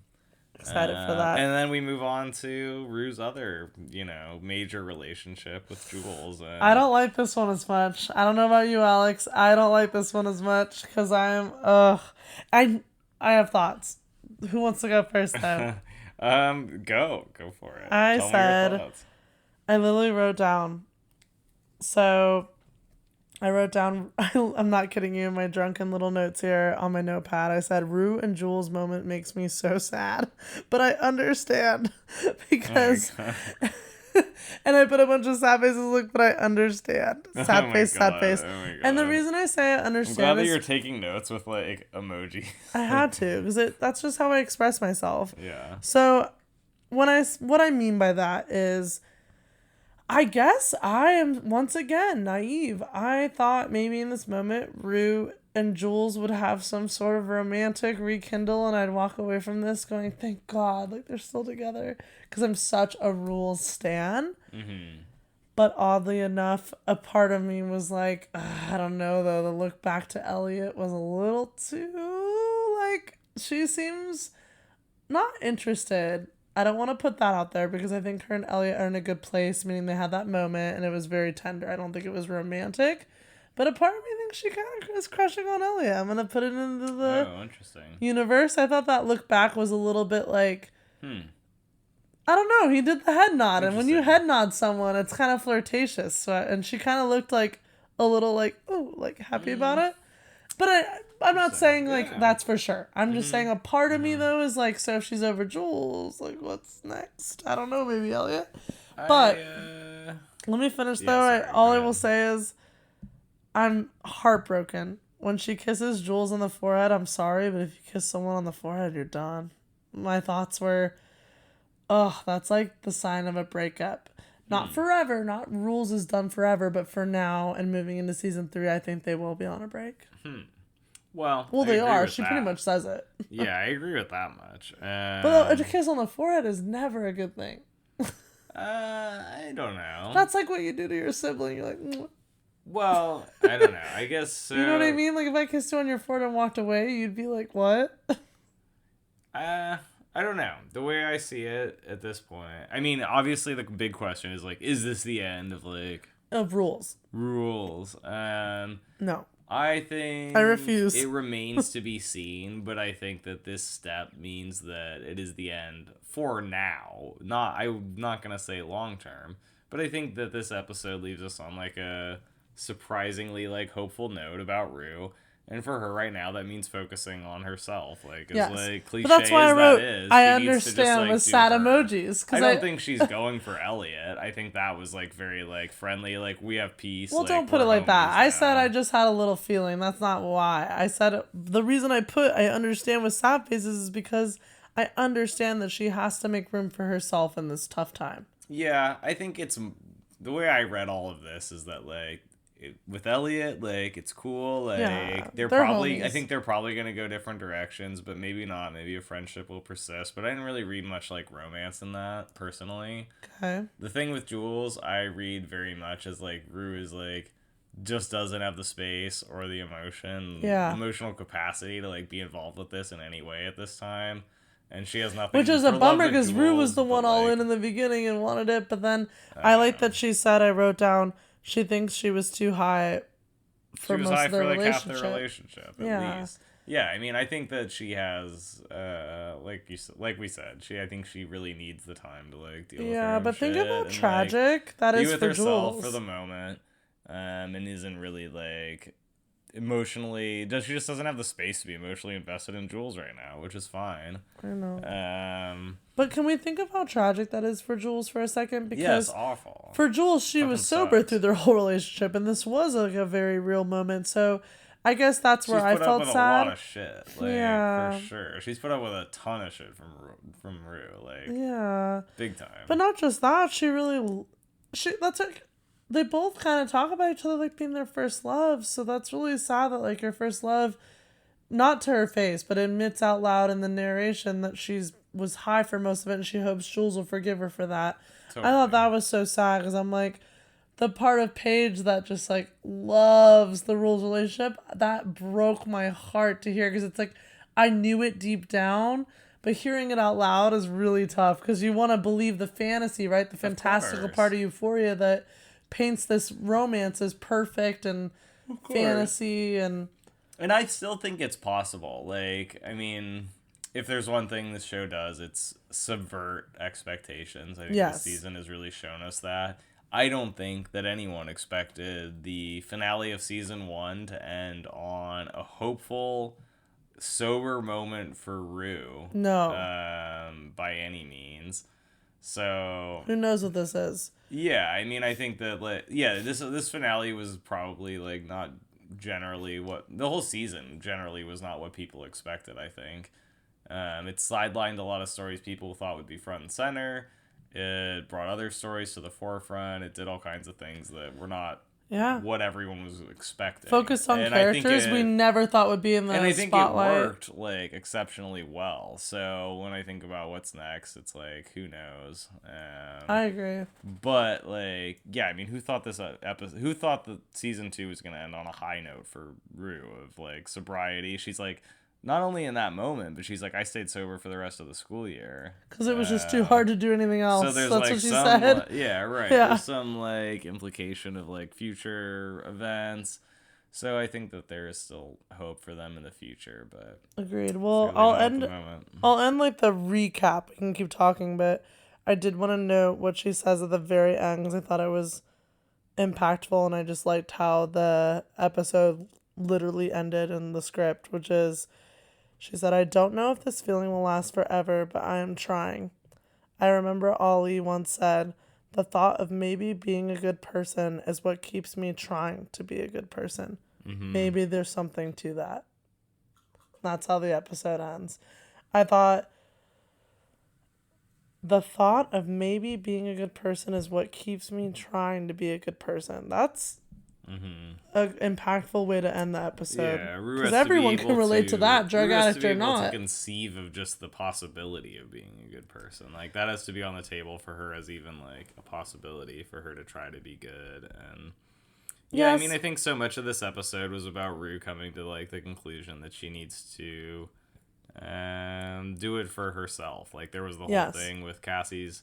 I think the part about Cassie's dad was very telling, where Rue says, you know, like, he fails every time because he's trying to be better for you, but not for himself, and that's never Yes. gonna work. And that's what she's been trying to do. She's For been Jules, for her she's been trying to be family. better for Jules and for Gia and her mom. Yep. And obviously it's not working. I'll And she leave, comes and away from this sometimes- episode with some feeling of, like, trying to be good for herself, and that's the only way that she's ever going to achieve any success. And as we know, that's always the hardest part with anything in life, not just drugs. Of course. It's always hard to love yourself and treat yourself how you would treat your best friends and your family. It's a tough Yeah, that was a battle. big, I think that was, like, the big, one of the biggest takeaways from this episode is that shift for Rue. Which is being able to interesting. view her in a different light through Lexi's play. Being able to have more, like, empathy for herself. Yes. Being able to go forward, like, maybe doing it for her instead of for other people. Giving Rue a chance to see herself as a human who experienced intense trauma, rather than seeing herself as bad person who does drugs. Yep. Very different things. Yeah. So, just so deep. I mean, another So- thing I'll say sorry, go ahead. is, on that note of just ending so beautifully, I think all too often, as much as we talk about it, I tend to forget that this is Sam's story. And I think he just really, I just could give him all the props in the world. This is not like an easy tale to tell. And he just does it in such a beautiful way that really, like, just is so captivating. It's clearly caught fucking everyone in the world. Everyone's watching Euphoria. I mean, it's been the #1 trending thing on Twitter this entire season. It's crazy how much the audience has grown. So I just think it's beautiful. Like you said, I didn't even draw that parallel, but it's cool that someone who literally in real life suffered so much is able to create something that's, like, being viewed by the whole fucking world and, like, loved by the world. It's cool. Yeah, absolutely. Like, so cheesy because I'm drinking and I'm drunk, but I'm, like, thinking about what you said and I'm like, wow, like, Sam must feel so proud. He should, at least. I hope he does. Proud of himself, like, for not only, like, overcoming addiction, but making, like, such a fucking awesome show that we, like, are literally making a podcast about. That's crazy. Yeah, absolutely. Nuts. So I think a good way to wrap up would be if we reflect back on the title at the end of this episode, and it's kind of this ode to mad love and true love and whatnot. Like, who do we think that love is directed towards based on the episode? True love and mad love. Well, just, you know, like those statements about, like, it was this defiance of the idea that love erodes over time, and this real, like, ode to, like, Breton's lover. I hope not Nate and Cassie. Well, I mean more in terms of, like, Rue. Like, I guess I'm thinking about it, like, is this seen as, like, a sign of, like, future hope for the Rue and Jules relationship? I think probably not. You could view it as the love between, like, Rue and Lexi, like a true like friendship type of love. Which I could see because of the play and, like, them rekindling. That could be impactful. Or I think you can view it the way I guess I would probably most interpret it as, like, a love towards, like, oneself, like a true, like, self-love, which it seems like Rue is, like, growing towards that place by the end of the episode. Oh, that's good. It I seems like that. Let's she's, stick like, with that. discovering like some kind of, like, new, like, empathy and love for Yeah. herself, which will be instrumental in her, like, moving forward in life if she does. And it seems like, given the ambiguity of the Rue Jules relationship, maybe it's not so, like, surface level, that it's just about, like, their undying love. We don't really know where they're gonna go. And maybe at this point it's just about Rue loving herself. I hope But I don't so. know. I'd be interested on your thoughts on that. No, 'Cause that title, I mean, I'm sure the title's, like, significant Yeah. and specific for a reason. No, I agree. I don't know if I'd pick anything other than that. I think you put it perfectly. I really hope it's Rue with herself. That's the ideal situation. I mean, on the other hand, the Rue and Jules, though, it's a is- literal reference to an ode to someone's lover, so it Yeah. could be some kind of, like, hopeful I hope it's potential Rue and Jules. future for Rue and Jules. I don't Yeah. know. I like you think that we're not done with Rue and Jules. I think they're is room for season 3 to be a little more tension. I think the whole Elliot triangle is still left a little unsaid, meaning like, who knows? Jules and Elliot might still have some kind of, I don't know, not relationship, but they might be driven more toward each other because of Rue and her not really being together anymore. And they were like, they had some chemistry. Mm-hmm. Who knows? So I just think there's a lot of, but like, you know, I don't see that being a forever thing. I'm just what do you call it? Like, the romantic in me is like, there just has to be rules. It's gotta be rules or else, you know, but that's also like, I'm just ride or die rules no matter what. Well. So I'm going to go with Rue with see. herself. I like that idea. Cool. I really do. All right, And I want what's best for Rue. She looks so... I saw a funny tweet, but it was like funny but cute. But they were like, we love Rue. And she's like clean and sober. Look at her. And it was like a picture of her like smiling. And she was all like makeup off, like cute. Alright. I know, but I was like, me too. I love like a clean Rue. Twitter like, loves a clean Rue. I love a clean Rue. Clean. Not clean. A clean queen. Like sober, yeah, a clean queen. I love it. Twitter loves we love a clean queen. We love it. I need Right, some more champs before we like go into superlatives. We're talking about that, I do too. I know. Gosh, but what a good episode. Oh, I was going to ask you before we do superlatives. I already know the answer. But better finale, season 1 or season 2? Season 2. Duh. I like everything about season 2 better than season 1. Every single episode I like 20 times more, except maybe episode 2, the super weak one. As far as no, I feel like anything I say is just me just talking drunkenly, but I already said this last week. I think season 1 for me is so nostalgic because it was so impactful. It was so new.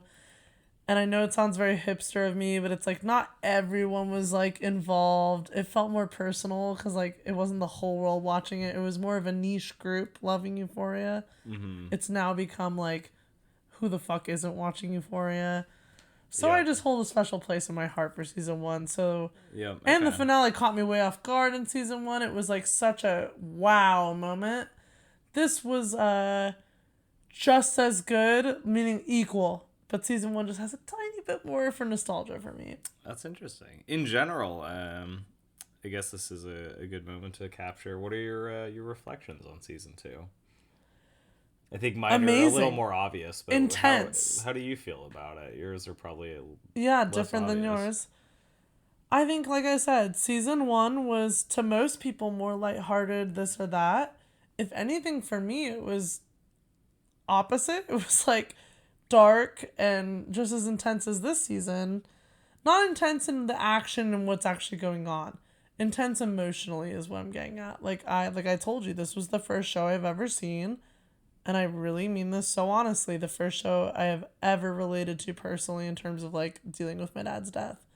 So seeing that on screen was like me watching Lexi's play. It was like, this is scary. I don't like this, but I love it. Does that make sense? Yes, like, of course. I couldn't not watch it. It was so intriguing and different and captivating. So, I don't know. But, goddamn, season 2 is just fucking fantastic. I mean, season 2 is, like, Academy Award winning content. So, I would have to say, logically, season 2 is the better season. My brain says season 2, my heart says season 1. That's what I'm gonna go with. Well said, Fair enough. What about you? Obviously season 2. I mean, I think my thoughts are far more obvious throughout the whole season. Season 1 but never why? did. I know they're obvious, but like, what are the most specific points and why? I guess like. I think, like, part of what I said earlier, season 2 subverted expectations. One of my biggest concerns was that it would follow traditional high school show plot lines, but try to be some kind of, like, elevated version of that. And season 2 went in a completely different direction and really did away with a lot of the, like, high school drama. I think the big one was, like, obviously the Maddie Cassie thing. Mm-hmm. And that didn't bother me in any way. It was not, it wasn't done in, like, the classic, like, teen soap style. No. And there was a lot more going on. The Rue Jules relationship went in ways I didn't expect. and was well handled, and didn't just become some like prolonged will they won't they type thing. No, it also was not the focus at all this season. Like, really, like their relationship was not, but not in a bad way, but it just wasn't the focal point. Yeah. Characters I traditionally like less were sidelined more, while characters I really resonated with in season 1 became like more primary, so I enjoyed that. Yeah, I don't know. I think That's good to bring up. I didn't think of that. It generally just had more going on for me. Plot wise, it was the stakes were higher. It was done well. It was far more experimental. We got all the greatness of like the season 1 like weird asides and like little like fun short sequences, anime sequences, and Detective Rue and all that was just done bigger and better in season 2. Agreed. Which I loved. I mean, the last 2 episodes were like centered around like a play, like very meta, not what I was expecting. I also feel like you and I had so many thoughts during quarantine and the whole like COVID experience. You and I were like, gosh, is this gonna make season 2 worse because Sam might be like over analyzing every little thing? Because that's what you would do, right? As a director, you might go, I don't know if that's good. Let's change this. Well, I'm sure he did, and but I think it came out for the better. I would say it worked out for the better. I liked the look of it better too. The look of season 1, as much as I can get down on some neon, it was kind of very like cold and a little dreary. Season 2 was very warm, very like golden. The film. A lot of like film. A lot of like golden hues, which I appreciated. The more like cold neon kind of wears on me. Over time, it can feel a little depressing. Yeah. I mean, the whole show's depressing, but I liked that in this season, at least the depression was golden hued instead of cold and icy. We both also have to admit that the acting was extremely elevated as well. I think that's something else to point out in season 2. It seems like everyone like fucking upped their game. Like, yep. The only place where I can find fault is, I think I did miss a little bit that season 1, the music was stacked. Like, every episode was like 10 like killer songs. Yes. Like, I missed out on that a little bit in this season. You know what I will say? I think I also maybe missed out on the style a little bit in this season. Even though I didn't love all of it, the big, like, flashy, like, party style being so present in season 1 was very fun. And this season was a little more subdued naturally because of the storylines, but... Totally. The other thing I was going to say, though, is maybe you agree or disagree, but I was going to say I think Labyrinth's score, though, in this was better. I thought, like, the orchestra throughout this entire season finale was beautiful. Like, all the play... Because you have to remember that's all Labyrinth. All the, like... Well, not all of it. Some of those are... but like during the play, a lot of that was his. Yeah. And much of it. I'm saying it's not like you always joke you don't love, which is fine. It's an acquired taste, but you don't love the all like. Like you don't like the gospel-y stuff. So I thought a lot of his was a lot more subdued this season. I'm kind of ambivalent on that front. You know it was though. Like season 1 was hardcore, like very Labyrinth heavy. Like every song was. I found it similar and not really. Yeah, I feel like because it was such a more subdued season, you barely ever heard all the like what. It like doesn't happen as often. Yeah. All right. It was a little more calm. Well, anyhow, there we go. Shall we? We have to do superlatives. Move on to our superlatives and close out the last episode of season 2. Fuck, I know I'm dragging on our conversations because I don't want to be done. We got our superlatives and we got our change our minds, and then this shit is over. So let's get to it. Let's go. Best dressed and worst dressed. For me, they're just holdovers from last week. It's just Fez and Cassie again. We don't really get much new. So I said please Maddie. let me know if you feel otherwise. I said Maddie. I liked her nails when she put the coke on her heel and was like healing her like whatever scar. I liked her nails and her like puke green like onesie, and she had the little how do you pronounce the designer? She had the Jacquemus. She had the tiny green bag that matched her onesie. I'm pretty sure I'm pronouncing that right, so please call me out. Jacquemus? Frenchies. If sure. I'm pronouncing Jacquemus wrong. It was like the Shrek green vibes. I liked it. And I thought her makeup was great, so I thought that whole like outfit was really good. So that was mine. Worst dressed? Are you Cassie? Cassie, she looked like the Joker. All right, so how about your bae? My bae. Honestly, I know who you're gonna pick probably, but I said, oh god, I put three. I put Ashtray, Rue, and Faye. But I said Rue for starting the Lexi chant. I thought that was a very like heroic moment. Yeah, I really had a hard time choosing one. I mean, there's Rue for a lot of reasons. Faye for the hookup with the Yeah, mic, even though it yeah. doesn't amount to much. I think my ultimate choice is Fez because he was at a drop, like ready to do anything and everything to take the I should have heat. said Fez. He was ready to take the heat for the whole thing. He didn't get the chance, but he was about to both attend Lexi's sweet play and then take the heat for the mouse murder to protect Ashtray, even though he didn't get the chance. And So. Ashtray just like I had to And give obviously, him Ashtray one out with Grace. took a pig with him. I mean, I don't know if it's Grace shooting someone in the chest, but Yeah, he was SWAT. It's fine. So, Bay of the episode, I said. Oh, we already said that. We just said Bay. Oh my God, I'm drunk. We're on to the big purple dirty rat bastard. This is why I don't drink this much Cooks. Okay. I said Cassie. Duh. She sucks. I got an 8 this episode. I think it's utterly petty and distasteful that he's sending Cal up as if he is in the moral high ground, given his History. numerous despicable, disgusting crimes that are just as bad, if not worse, than anything Cal's ever done. For him to try to act like he has some kind of moral superiority in this situation, I found particularly disgusting. That's a good point. I didn't put Cassie for obvious reasons. I put for particularly putting Lexi down in her highest moment. Yeah. Thought it was low as fuck, and she just should have like saved that for like an at-home fight and not accosted and humiliated her in front of the school. She has no sense, but yeah she psycho. should have. All right, class clown. I think we can probably both agree on this. I said one. Phoebe. It's Phoebe. She only gets like 5 seconds of screen time, but she uses it well. She spits out a great one-liner and then takes a giant puff on the jewel. So And that was a cool shot. I just loved everything about it.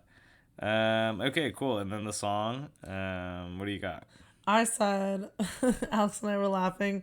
I actually mean it. I love the end credit song.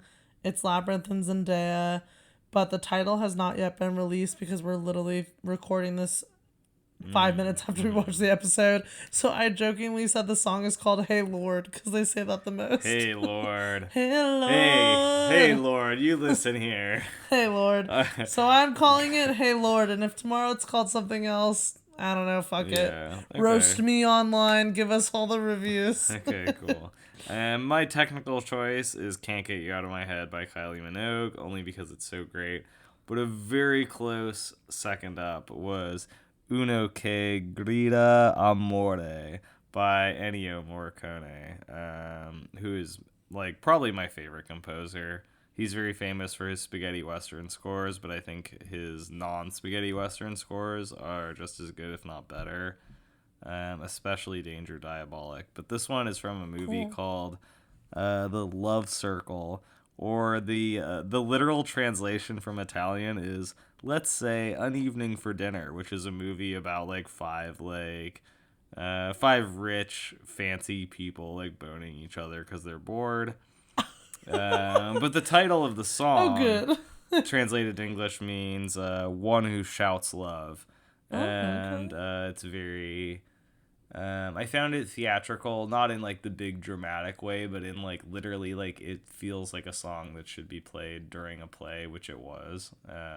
Perfect. Very strings heavy, very pretty, great song. So even though Can't Get You Out of My Head is unbeatable, this is also a great use of this song, of a particularly good and that's a deep cut. Like, I mean, I love this guy and listen to all his scores. I've never even like heard of this movie. This is like some like, art house Italian shit from the late 60s, I think.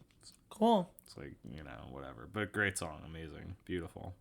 Wow, I can't believe that's the end of superlatives for season 2. That's it. All we have left is change our minds, bitch. Change our minds. All cheers to that. Here. All right, change our fucking minds.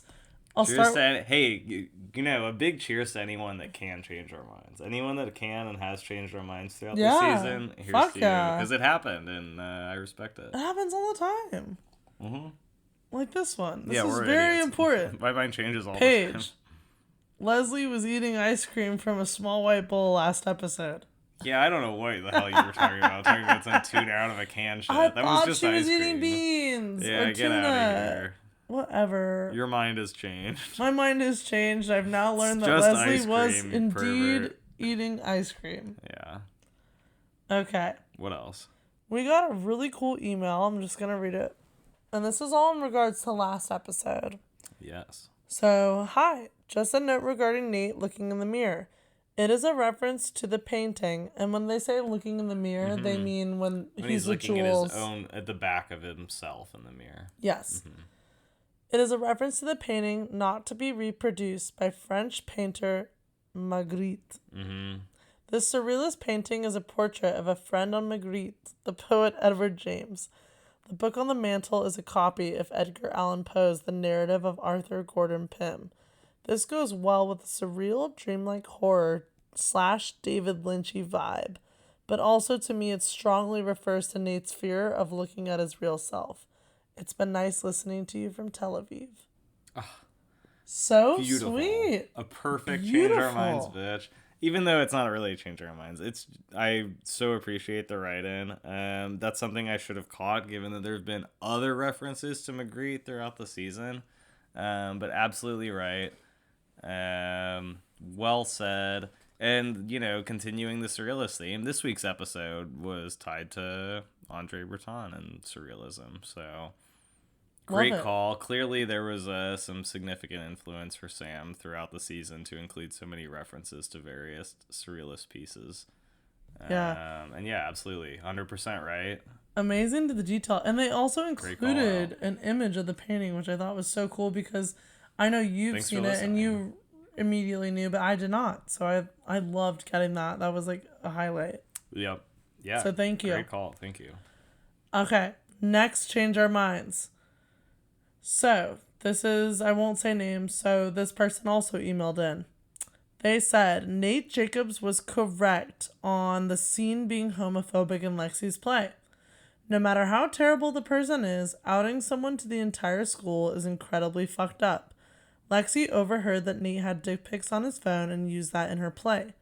Maddie called Lexi a quote-unquote fucking G because Maddie understood she was outing Nate as gay after hearing her tell Cassie about the dick pics. There are many other ways Lexi could have embarrassed Nate in the play, but outing him and essentially making fun of him for being gay is in fact homophobic. So that's the end of that. But to be clear, this person was not like commenting on us saying anything wrong. I think they were just more commentating on the fact that maybe it's not so funny that people were saying that line was, for comical purposes. I understand the point and appreciate the write-in very much. I disagree only because I think to the school at large, this can be understood. This is probably best understood as a lampooning of the homoeroticism of high school sports, of football. And I don't think that this big gay musical number reads as hey everyone, Nate is gay. I think it reads more, and oh, you should all be oh, what? Nate's gay. I think it reads more hey, the whole football team, including Nate, and him as the most prominent member of the football team, are a little joke, them and their rituals and whatnot are worthy of satire and lampooning. Yes. And they're hyper masculine, and in their hyper masculinity they often stray into homoeroticism. Yes. It's also they're all, including Nate, meaning the jocks in general, are often meaning in this particular fictional story, they're all bullies. They're all the jocks, classic. But I mean, the point is, it doesn't matter how bad. But you're saying they're lampooning them. I'm saying they're lampooning them because they bully others when they're being just as right. As when he's joking, he's my pecs are so hard. It's you can't bully someone who's gay. Meaning, okay, for instance, Nate at the party saying Jules saying she's a freak. Remember, he's what the fuck are you doing at my party? Calling her out and making her out to be this like crazy person. Mm-hmm. It's like, oh, come on, my dude, you're like out there like rubbing your pecs during your workout. Yeah, like right. you can't even like hold a knife to Jules and act like she's so weird for wearing like cool clothes. Right. And being herself when you're yes. like rubbing your pecs in the locker room. Like, the way in which I understand satire, this, like you and said. in which I think the high school body would understand this, is as a critique and like you know, a poking fun at of the male like sports. Yes. Like I don't think that this is generally going to be viewed as like, hey, everyone, look, like Nate Jacobs specifically is gay. It's kind of just like, hey, football's gay in general. Like this whole idea of all these dudes naked in the locker room together, like rubbing their bodies together and, you know, showering together, barking yeah. and showering is like pretty gay. Like I don't think it's that like he's been outed, like he's out of the closet in front of the whole school because of this play. And I don't think that was Lexi's intention. Lexi's intention was highlighting the satire of high school, like you said. Like, she's a lot more mature and smart than that. Right. She wasn't doing this to, like... Same with her sister. I genuinely mean that, like, she knew this was going to hurt feelings, but she wasn't doing this with intent to, like... Yeah, right. Fucking accost and humiliate people. It was to show, like, proper satire in high school of people who are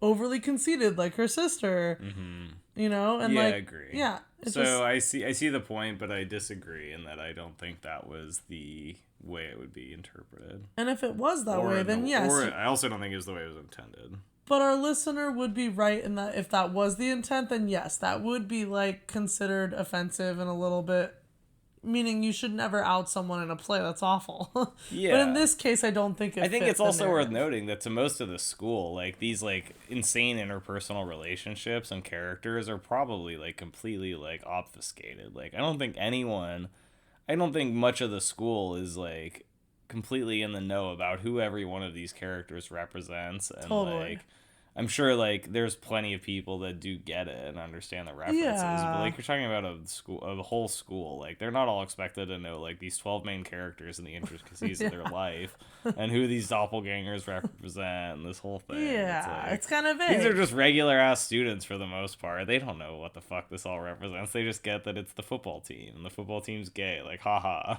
Yeah, it's just satire. It's just fun and it's fictional and it's all good. Yep. All right.